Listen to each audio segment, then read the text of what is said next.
alimentação não é só uma escolha de governo, né? Tá lá na nossa Constituição, é um direito social garantido a todas as pessoas. A gente está aqui comemorando uma melhoria, a saída do mapa da fome, mas qual é o caminho para não se retroceder? Porque o Brasil já tinha saído do mapa da fome e ele voltou. Agora a gente sai de novo, mas como que a gente não volta? Essa é uma pergunta difícil, tá? Porque o que acontece? O Edgar mencionou muito apropriadamente, né? Lá na época do Betinho a gente tinha 30 e tantos milhões. Alguns anos, 25 anos depois, a gente voltou a ter 30 milhões. E agora a gente está diminuindo de novo. Então, assim, é um pouco frustrante a gente ver que é muito fácil as pessoas voltarem a uma situação de fome. E isso é um sintoma, na realidade não é o problema, é apenas um sintoma de um país com estruturas frágeis de manutenção de pessoas acima de um limite de fome. Então, assim, eu repito, né? As políticas assistencialistas, elas existem, elas têm que existir, elas funcionam, não dá para abrir mão delas. Agora, elas não podem ser as políticas de manutenção de população fora de situação de fome. Enquanto no mundo todo a gente tem um pouco menos de 700 milhões de pessoas passando fome, assim, mas não pensa bem, são 7 bi de pessoas. Nossa, isso é um número muito grande para um planeta que produz mais do que o suficiente para as pessoas comerem. O problema da fome no mundo não é produção, é distribuição. Então, se de um lado, e a FAO aponta isso recorrentemente, a gente tem um desperdício absurdo, uma concentração de alimentos em determinadas regiões, em determinados grupos de pessoas, nós também temos os 600, quase 680 milhões de pessoas passando fome hoje. Então, quando a gente vê que, tudo bem, a gente está aqui, mas aí logo a gente volta... Mas como é possível? Pois não, alguém... Eu não estava... Podemos seguir. Tá, desculpe. Quando a gente vê isso, é um pouco frustrante a gente ver que as estruturas... Por exemplo, vamos pegar o que aconteceu, o Edgar também mencionou muito apropriadamente, o desmonte do programa de aquisição de alimentos, né? E também da estrutura que vinculava a aquisição de alimentos da agricultura familiar com a merenda escolar. Isso é uma coisa que não aparece muito, porque está ali lá naquela casinha no fundo da escola, onde a merenda é preparada, só que as crianças vão para lá para comer merenda. Isso é uma das políticas mais eficientes para a manutenção da dieta saudável para as crianças que vão para a escola. Enquanto tira um prato de comida preparado com verduras, com legumes, com cereais, e bota bolacha qualquer e um copo de suco, tu perde ali uma oportunidade gigantesca. E isso é estrutural, porque se eu consigo tão facilmente desmontar um esquema de merenda escolar, é porque essa política não está bem consolidada ainda. Se um governo consegue entrar dizendo, não, para lá, tira aqui, era R$6 por criança, bota 2. Não, mas não pode, pô. Não pode. Por que em países desenvolvidos a gente tem a garantia aspas, né? Mas a gente tem uma dificuldade e uma resistência muito maior, uma resiliência muito maior a problemas antes que eles virem fome? Porque eu tenho uma estrutura muito mais estabelecida. Então, assim, a gente fala em fome no Brasil, só que hoje a gente comemora a saída do mapa da fome, repito, já falei 3 vezes, fala a 4ª.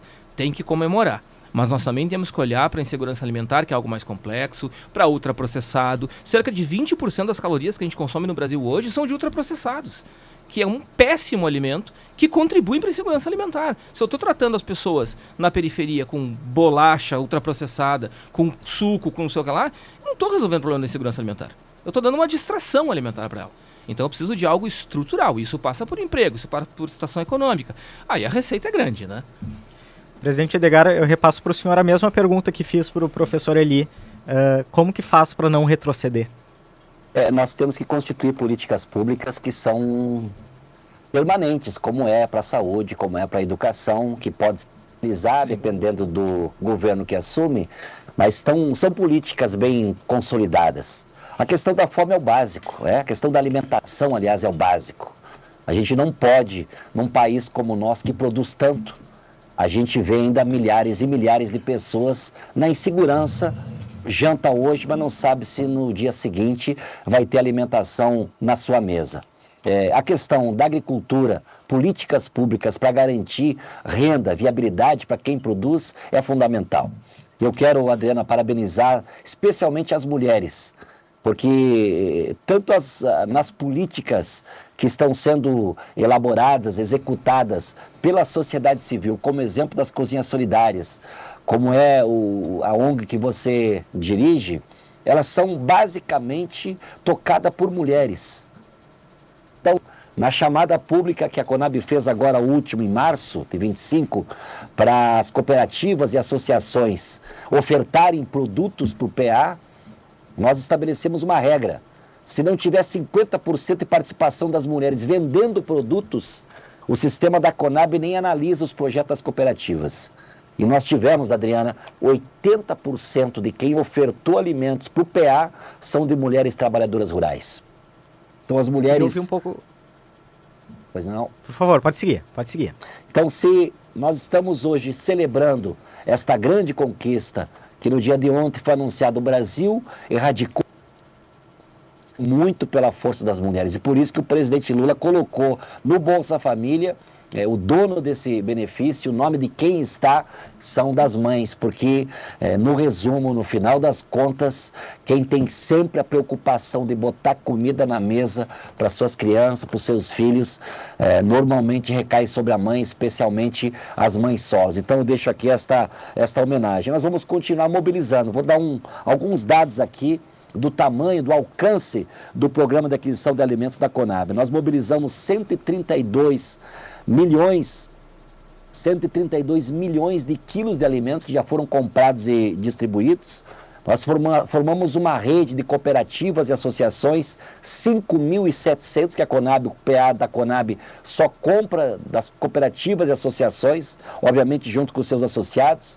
Já chegamos em 2.115 municípios e tem 133 mil famílias de agricultores que estão vendendo para o PA. Na chamada de 23 e 24, nós tivemos uma compra de mais de 30 milhões dos povos indígenas. Agora, nós já chegamos a 86 milhões de reais comprando comida dos indígenas.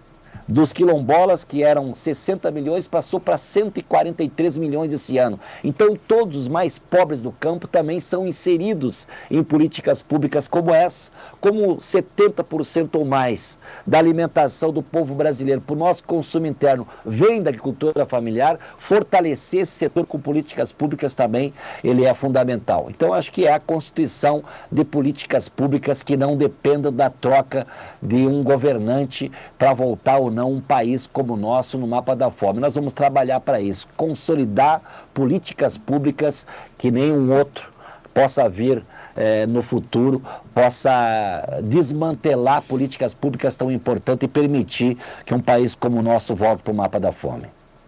Queria pegar o gancho do Edgar sobre quando ele parabeniza as mulheres pelo trabalho. Ouvir um pouco da senhora, quem é que faz esse tipo de trabalho, como que se articula, o dia a dia é formado por quem? O dia a dia, obrigado, Edgar, pelo, os parabéns. A gente hoje estava, inclusive, no encontro de mulheres, lideranças comunitárias, e são sempre representadas por mulheres, reforçando, sim, a potência dessa organização das mulheres, dentro das suas comunidades, dentro das suas periferias, buscando qualidade de vida, melhorando a qualidade alimentar das famílias, a geração de emprego, principalmente geração de renda, para essas mulheres, para manter e botar comida na mesa. E hoje a importância, da mulher, fortalecendo cada vez mais a presença da mulher fazendo o que ela quiser, fortalecendo as mulheres aí para estar mudando, a direção também do nosso país, aí, fortalecendo e contribuindo. É muito gratificante, assim, para mim e para nós mulheres, dentro das lideranças aí, à frente a essas instituições, buscando, como eu disse, sempre melhorar e contribuir e buscar um mundo mais igual, um mundo mais justo, para todos.